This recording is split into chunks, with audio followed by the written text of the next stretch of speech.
तो चलिए trigonometric function का हमारा देखते हैं एग्जांपल नंबर 5। एग्जांपल नंबर 5 का क्वेश्चन है कि दो वृत्तों के चाप की लंबाई समान है और वह केंद्र पर 65 डिग्री व 110 डिग्री का कोण अंतरित करते हैं, तो उसकी त्रिज्याओं का अनुपात हमें बताना है। तो सबसे पहले हमें उन्होंने दिया है कि दो वृत्त हैं, दो सर्कल हैं, उनमें जो चाप है उसकी लंबाई क्या है, समान है। हम चाप जानते हैं कि क्या, त्रिज्या द्वारा बनाया गया खंड वृत्त का चाप कहलाता है। ये जो चाप है इनकी लंबाई क्या है, समान है दोनों वृत्तों में, तो हम इनको क्या मान लें, L मान लेते हैं। और जो चाप है उनके द्वारा वृत्त के केंद्र पर अंतरित कोण कितने कितने हैं, एक है हमारा 65 डिग्री और एक है हमारा 110 डिग्री। हमें क्या करना है, इनकी त्रिज्याओं का, इन्हें हम मान लेते हैं क्या, R1 और R2, इनका हमको अनुपात बताना है। सबसे पहले हम लिख लेते हैं क्या दिया है, क्या क्या दिया है इन्होंने, हमें दिया है चाप की लंबाई। चाप की लंबाई हमने क्या मान लिया, L मान लिया, जो कि दोनों वृत्तों में क्या है, समान है। और क्या क्या दिए हैं, वृत्तों के कोण दिए हैं। तो हम पहले वृत्त के लिए कोण को मान लेते हैं क्या, θ1। θ1 कितना दिया है हमारा, 65 डिग्री, इसको हम लिख लेते हैं क्या, 65 डिग्री। और दूसरे वृत्त के लिए θ2 कितना दिया है, 110 डिग्री।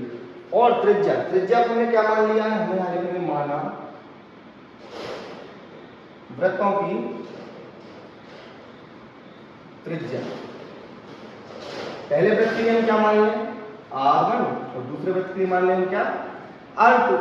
अभी हमने प्रीवियस क्वेश्चन सॉल्व करते हुए एक फॉर्मूला बहुत अच्छे से याद किया है। कौन सा याद किया है, एक सूत्र होता है हमारा, कोण बराबर चाप बटे त्रिज्या। अगर इसी सूत्र को हम दोनों वृत्तों के लिए सॉल्व करें तो हमारा आंसर जो है, यानी जो त्रिज्या का अनुपात है, उसे हम प्राप्त कर सकते हैं। जैसे हम इसको पहले वृत्त के लिए ले जाते हैं तो कोण क्या है हमारा, θ1।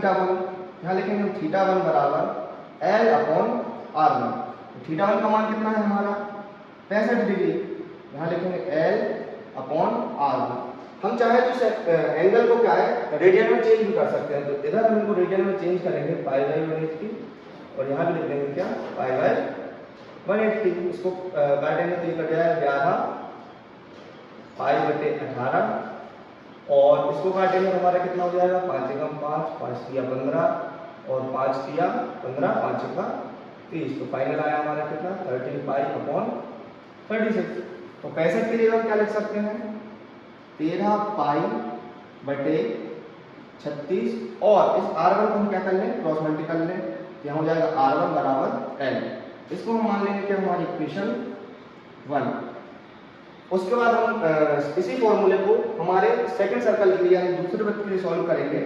तब हम यहाँ क्या लिखेंगे, θ2 बराबर L/R2। तो हमारा जो सेकंड एंगल था वो क्या आना था, 11π/18, और जो R2 था उसका फिर से क्रॉस मल्टी कर देंगे तो हो जाएगा R2 बराबर L। इसको हम मान लें इक्वेशन 2। यहाँ हम लिखेंगे समीकरण 1 व 2 से। क्या है 1 व 2 से, यहाँ L और L जो है वो आपस में क्या है, बराबर है, यानी चाप क्या है, बराबर है। यदि चाप बराबर है, यदि समीकरण की एक साइड बराबर होती है तो उसकी जो दूसरी साइड है वो भी क्या होती है, बराबर होती है। तो हम दूसरी साइड को भी लिख लेंगे, क्या हो जाएगा, 13π/36 R1 बराबर 11π/18 R2। 18 से इसको काटेंगे तो कितना हो जाएगा, 18 दूनी 36, पाई से पाई कट गया। हमको क्या निकालना है, तो अनुपात निकालना है। तो R1/R2 हो जाएगा हमारा कितना, 22/13। 2 का गुणा 11 में करेंगे तो 22 हो जाएगा, और 13 जो हम क्रॉस मल्टी करेंगे तो यहाँ आ जाएगा। और इसको आंसर हमें रेशियो में देना है, तो यहाँ लिख देंगे हम R1 रेशियो R2, यानी कि अनुपात बराबर हो गया 22/13। ये हमारा क्या हो गया, फाइनल आंसर।